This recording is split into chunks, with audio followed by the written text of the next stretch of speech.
No Brasil, os aportes médios em startups saltaram de 5,5 milhões de dólares em 2020 para 13,7 milhões.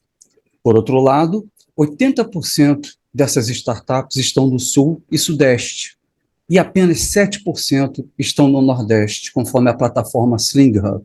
Oi, pessoal, tudo bem? Sérgio Hart aqui da Cena Digital, em mais uma série de entrevistas, Transformação Digital, Startups em Cena. Hoje a gente vai conversar com Paulo Carvalho, um dos sócios fundadores da Start VC.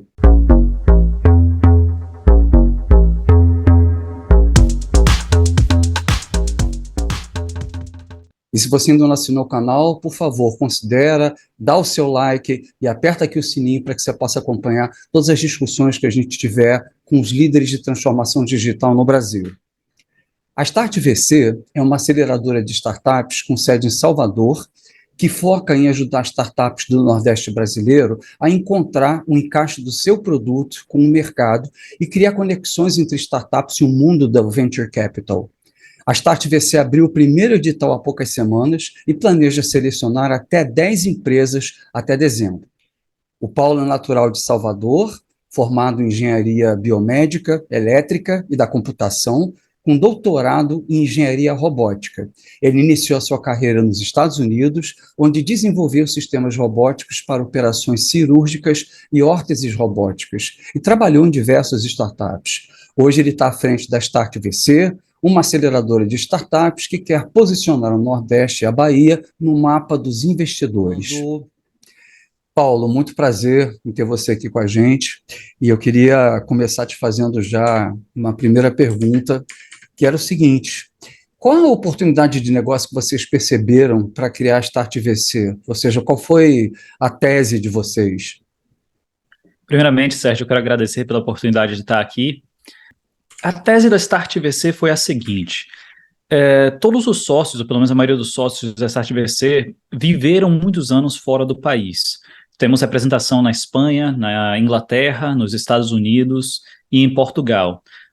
Todos nós fomos envolvidos na comunidade de startups nesses países. E ao voltar aqui para o Brasil, percebemos que havia uma lacuna em específico na região nordeste do país quanto à força do ecossistema local.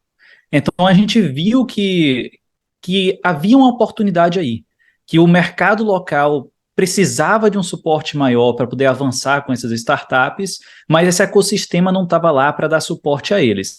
Então a gente se juntou, criamos a Start VC, com a tese de ajudar startups nordestinas a competir no palco nacional e internacional, dar a elas o mesmo acesso a mentores, dar a elas o mesmo acesso a esse aporte inicial, né, para sair do zero. A gente, no caso da Start VC, faz um aporte de até R$100 mil por startup, que é um diferencial de certa forma comparado a algumas outras aceleradoras no Brasil que pegam equity sem fazer o aporte. Preparamos essas startups para a próxima rodada de investimento. Então, por exemplo, ao final do período de aceleração de 6 meses, a gente faz o que a gente chama de um Demo Day. A gente coloca todas essas startups juntas, juntamente com alguns investidores chaves, e elas têm a oportunidade de apresentar direto para esses investidores, que fazem então a decisão de se vão ou não fazer o aporte nessas empresas.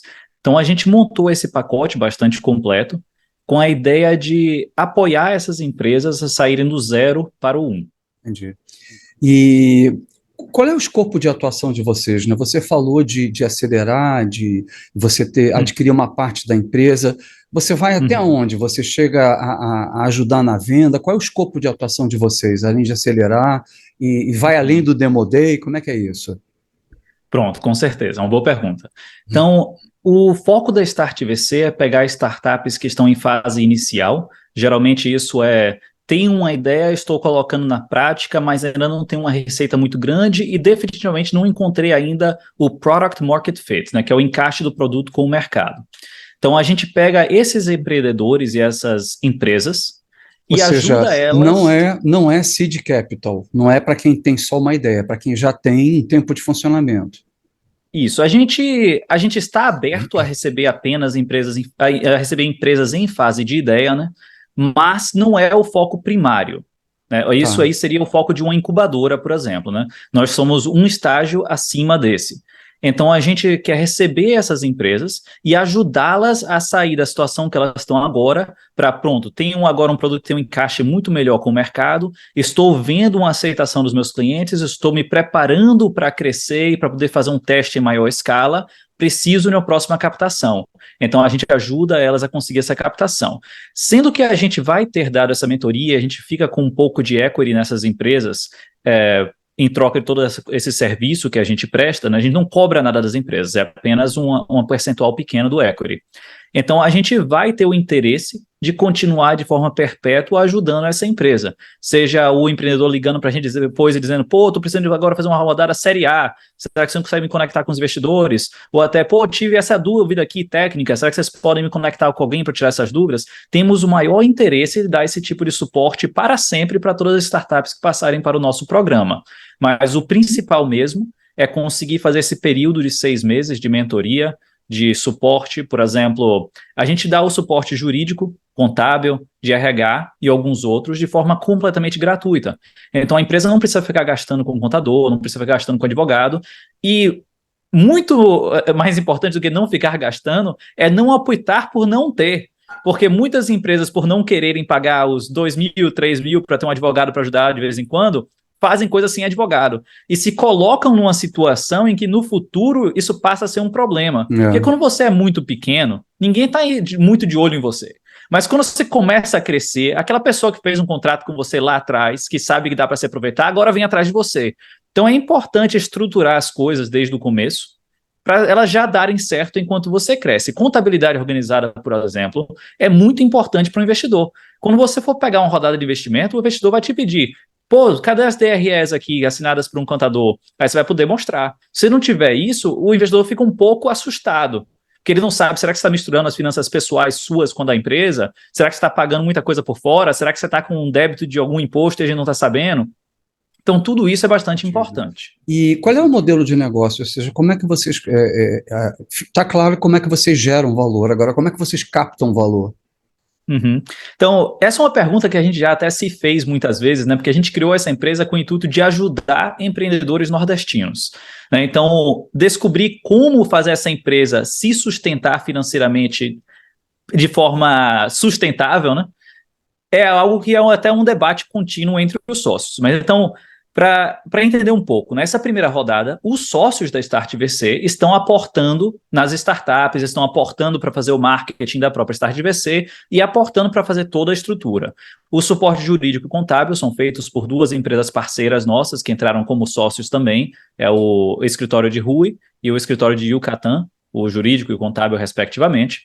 Então, a gente está financiando tudo nessa primeira rodada com capital próprio.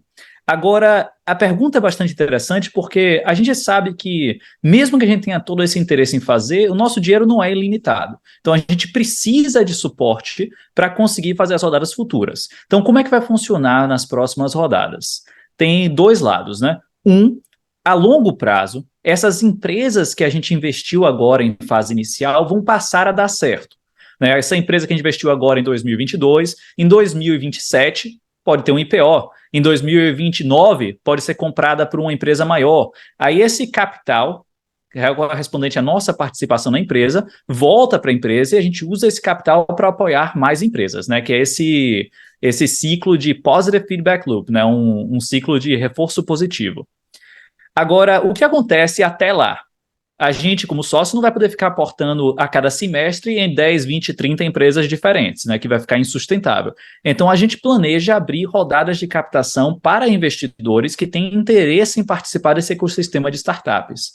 E não está nada ainda 100% definido, mas nossa ideia é fazer uma coisa um tanto não usual, sendo que nossa ideia é ver o sucesso dessas empresas que nós estamos ajudando. A gente não precisa necessariamente monetizar em cima de serviços terceiros. Então, a gente até já considerou fazer essas captações sem carry.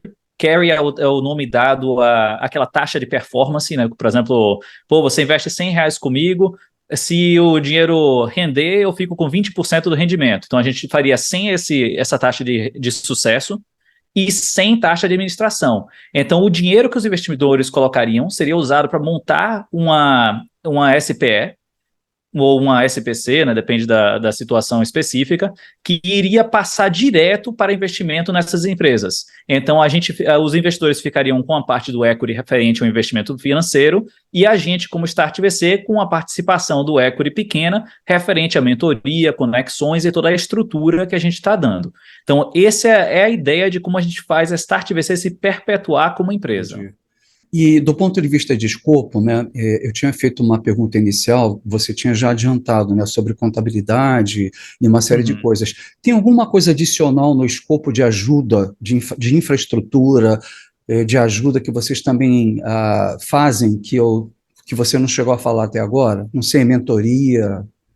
Então, a ideia é que a gente ofereça para as empresas tudo aquilo que a gente tenha como oferecer e que seja necessário para o sucesso delas, né? Afinal, se a gente não estiver ajudando a empresa e a empresa não der certo, a gente perde todo o nosso investimento nela e todo o nosso tempo investido nela, né?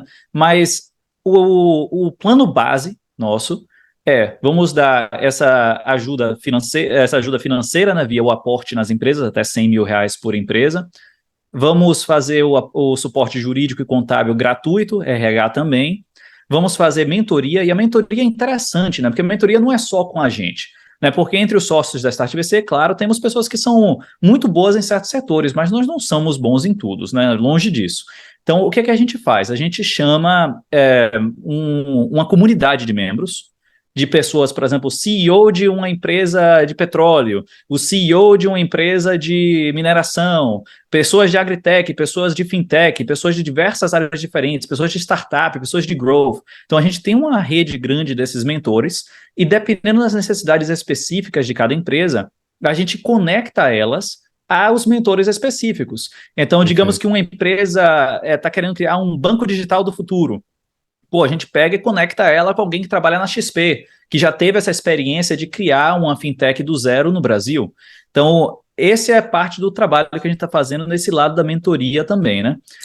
Temos algumas outras coisas que a gente planeja fazer, né? Talvez a gente faça por exemplo, acesso a espaços de coworking. A gente tem o Hub Salvador, por exemplo, um excelente local para fazer o coworking, e alguns outros planos também. Entendi. Na realidade, é mais do que 100 mil, né, que vocês estão aportando, né? Se você considerar todos esses serviços que você falou, mais as mentorias, né, é bastante interessante isso. Inclusive, tem algumas comunidades que eu entrevistei muito interessantes, como o Chiefs Group, né, que é uma comunidade que foi feita, né, só de especialistas, né, para poder dar consultoria para startups e você paga comprando NFT, né? É bastante interessante, porque aí fica, Interessante. vamos dizer assim, nos registros da startup, aquela NFT que atesta, né, que ele teve mentoria de uma pessoa que é reconhecida no mercado e vice-versa, né? Então é bem bacana esse negócio. E deixa eu te perguntar uma coisa, qual é a estimativa que vocês têm do tamanho desse mercado, entre aspas? Ou seja, quantas startups você acha que tem nessa região do Nordeste, né? E quantas startups vocês já estão trabalhando e qual é a expectativa futura?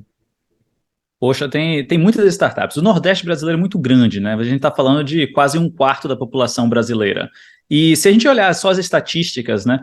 Historicamente, o Nordeste só tem criado 7 em cada 100 startups do Brasil. Então é muito pouco, né? Se você pensar apenas 7% das startups, 25% da população. Você já vê que já tem uma dissonância, uma disparidade de 3-1, pelo menos, né? Você olha, então, o Sudeste ou o Sul do país, você vê que as porcentagens são contrárias, né? Você tem muito mais startups per capita. Então, o Nordeste, mesmo com todas essas desvantagens, sem ter esses ecossistemas e tudo mais, já deu origem a grandes startups brasileiras, né? Você tem unicórnios, como, por exemplo, a Juiz Brasil. Você tem muitas startups de pequeno porte muito interessantes. Por exemplo, eu estava olhando uma captação recentemente, uma empresa chamada Consi. Consi é uma empresa que está tentando revolucionar o mercado de crédito consignado. É uma empresa nordestina. Já atua em vários outros estados, inclusive. Então, você tem muitas empresas que já têm certo renome, que vieram dessa região aqui, e você tem o mais interessante, né? Quantas empresas nunca chegaram a esse palco internacional por falta desses mecanismos de suporte? E são essas empresas que é o nosso mercado. Porque Sim. quem já estava dando certo vai continuar dando certo. Mas tem muitos que não davam antes que vão passar a dar com a ajuda da Start VC. A gente deve ter entre 130, 150 mil startups já no país, né? E se você Sim. está dizendo que só 7% em termos de, né, de frequência de volume é do Nordeste, então você tem um número significativo, que 25% da população, né? Então você tem um Uhum. número significativo. E hoje você tem quantas startups? Você já tem um número fechado ou ainda está em processo? Não, estamos em processo ainda. Nós abrimos o Tá. nosso primeiro, o que a gente chama de batch, né, a primeira rodada. Abrimos há aproximadamente um mês. Já temos muitas aplicações, esperamos chegar em torno de 500 aplicações. E vamos selecionar dessas aplicações até 10. Talvez a gente considere aumentar, né? Porque, claro, se a gente vê, pô, essas ideias são muito boas, não tem como deixar passar, a gente vai aumentar enquanto a gente conseguir financiar, né? Mas nosso plano é selecionar até 10 empresas agora em dezembro. E essas são as empresas que vão participar do nosso primeiro rodada no primeiro semestre de 2023. Eu penso também no seguinte: eu vejo que o Nordeste ele tem algumas atividades econômicas que são muito fortes, né? Você tem uma questão agro aí Uhum. muito forte, e eu acho que você tem uma questão também de comércio e serviços que me chama muita atenção. Posso até estar enganado. Vocês têm algum viés específico de querer que X% das empresas sejam agro? Ou vocês querem fazer um portfólio específico? Ou desde que a empresa seja boa, está dentro? Como é que vocês estão vendo? Muito interessante essa pergunta. Então, por ser a primeira rodada, a gente está tratando a Start VC em si como uma startup também. Então, nossa maior missão com a primeira rodada é entender esse mercado de startups. Então, por conta disso, a gente está tentando ser o mais agnóstico possível quanto à vertical da empresa. Então, a gente vai aceitar a empresa de todas as áreas diferentes, de todas as ideias, portanto, que seja algo que seja legalmente correto, né? Não vamos fazer nada errado. A gente está aceitando ideias e empresas. E como você falou, o Nordeste, né, a Bahia, por exemplo, tem grandes centros de agritech. Você tem Luiz Eduardo Magalhães, por exemplo, Barreiras, incríveis centros de desenvolvimento de tecnologia voltada para a agricultura. Já conversamos, inclusive, com algumas empresas desses locais, muito interessante. E entre as várias aplicações que nós já recebemos, né, tem algumas que são até interessantes mencionar. Né? Nós temos empresas na área de agritech, por exemplo, recebemos uma aplicação que eu pessoalmente achei interessante, né, tá, vai ser validada ainda pelos sócios, mas é de uma startup criando um sistema de IoT para monitoramento de irrigação em grandes fazendas. E parece que eles já têm um contrato hoje, já tem o sistema instalado em uma das maiores fazendas de produção de uma fruta específica do Brasil. Então, muito Interessante. interessante esse tipo de ideia. Assim É, como temos algumas ideias que eu considero até como inesperado, que é o interessante, né, dessa primeira rodada. Você tem, por exemplo, algumas empresas, mais de uma que já aplicou, tentando criar como se fosse um Etsy, mas no Brasil. O Etsy é uma empresa americana que é um marketplace de artesanato. eu sou E você cliente. pensa, isso, e você pensa, pô, Bahia, realmente eu Tem reconheço, tudo a tem ver, né? muito artesanato. Então você tem algumas ideias. Já tivemos, inclusive, algumas empresas aplicando e dizendo, pô, estamos aplicando para vocês porque vocês são nordestinos e só vocês É. entendem o que é que a gente vai passar. E a Etsy tem coisa até da África, né, que eu já vi lá, e de Uhum, outros países, Turquia, países exóticos, né? Não é um Alibaba uhum. simplesmente, é uma coisa de artesanato, você tem razão. Muito Etsy interessante é isso. incrível a empresa. Os empresários que criaram a Etsy são extraordinários, né, o É, que eles conseguiram é. criar lá. É uma alternativa ao eBay muito interessante, porque ela está ligada mais ao artesão mesmo, né? Agora, Exatamente.